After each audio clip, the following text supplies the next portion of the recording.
जो भी हमारे यहाँ मेड सर्वेंट आती है, हमारे यहाँ मैंने बैन कर रखा है कि आप उनका नाम बिल्कुल लेंगे, उनके नाम से उनको पुकारा जाएगा, उनकी पदवी या पोस्ट से नहीं पुकारा जाएगा। उसके अंदर ये फीलिंग चाहिए कि मेरा नाम भी बहुत इंपॉर्टेंट है, my name is very important. इस तरह की छोटी छोटी शुरुआत, कहते हैं ना, छोटी छोटी शुरुआत से ही महान परिवर्तन हो सकता है।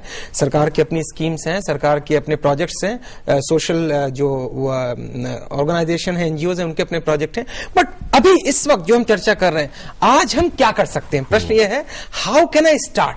भाई करना तो है, लेकिन शुरुआत कैसे करें? शुरुआत अभी कर सकते हैं। इसी वक्त के जो हमारे ड्राइविंग करते हैं, जो हमारे घर में आते हैं, उनके हम नाम से बुलाएं, उनको हम समझाएं कि तुम्हारा काम और मेरा काम अलग अलग है, बट हम दोनों एक बहुत ही इंपॉर्टेंट व्यक्ति है। तो एक महान परिवर्तन की तरफ हम जा सकते हैं। बहुत बढ़िया पॉइंट। मैंने भी कुछ ऐसा किया है।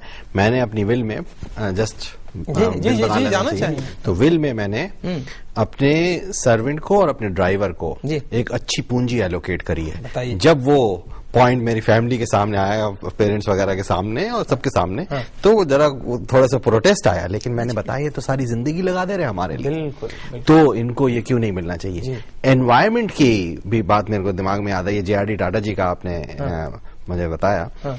इनको हमें अच्छा एनवायरनमेंट प्रोवाइड करना चाहिए काम करने के लिए। JRD टाटा की ऑर्गेनाइजेशन में एक बहुत बड़ा बेसेमर कन्वर्टर लगाने जाने वाला था, वो लगाया गया वहां पर।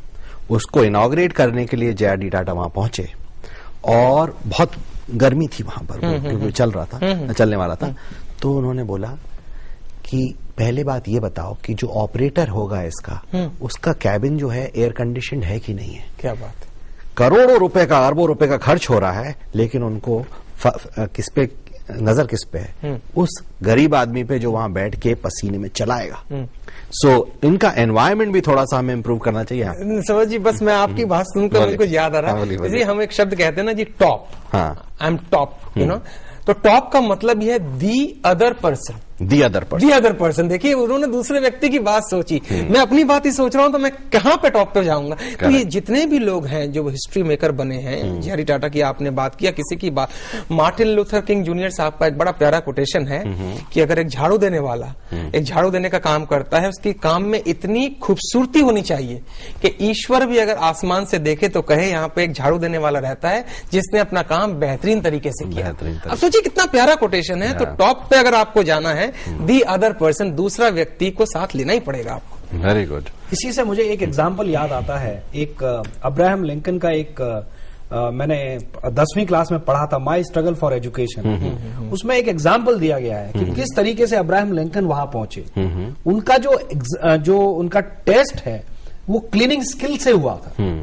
उनकी जो टीचर थी, जो स्कूल में जब एडमिशन के लिए गए थे, उनके पास पैसे नहीं थे और वो पहुंच गए, तो उनको उनकी टीचर ने एक अपने रूम में क्लीनिंग पे लगा दिया और उन्होंने एक एक कोने को इस तरीके से देखा कि उनको जरा सा भी मैला, गंदगी कुछ भी नहीं दिखाई दिया। उससे उनको टेस्ट में पास कर दिया गया और वहां से उनकी लाइफ का चेंज जो बना, वहां से बना। और उसके बाद आप जानते ही हैं, हिस्ट्री है, अमेरिका के राष्ट्रपति बने। और मैं तो, जैसा मेरी समझ है, वो सबसे महत्वपूर्ण और सबसे फेमस राष्ट्रपति रहे अमेरिका के, बिकॉज ऑफ द स्किल्स। तो इससे आप स्किल्स की इंपॉर्टेंस को समझ सकते हैं। इंशाल्लाह आपकी बात सारे सच हो, हमारा समाज जागे। तो thank you very much, it was a great session and really बहुत अच्छा लगा आप लोगों से बात कर। थैंक यू, धन्यवाद, थैंक यू। आज की चर्चा में कई नए पॉइंट सामने आए जिन पर हमें आत्ममनन करना चाहिए, आत्मविश्लेषण करना चाहिए, रुक कर सोचना चाहिए और समाज को कुछ ऐसे स्टेप्स उठाने चाहिए जिससे आने वाला टाइम हमारे लिए कम कष्टदायी हो। फिर मुलाकात होगी किसी ऐसे ही विषय पर, कुछ ऐसे ही गेस्ट के साथ। तब तक के लिए अलविदा। बेपरवाह हमारी चाल है, हम में से क्यों है आज खड़ा ये सवाल है। ज्ञान की कमी नहीं, समझदारी का काल है, हम में से क्यों है आज खड़ा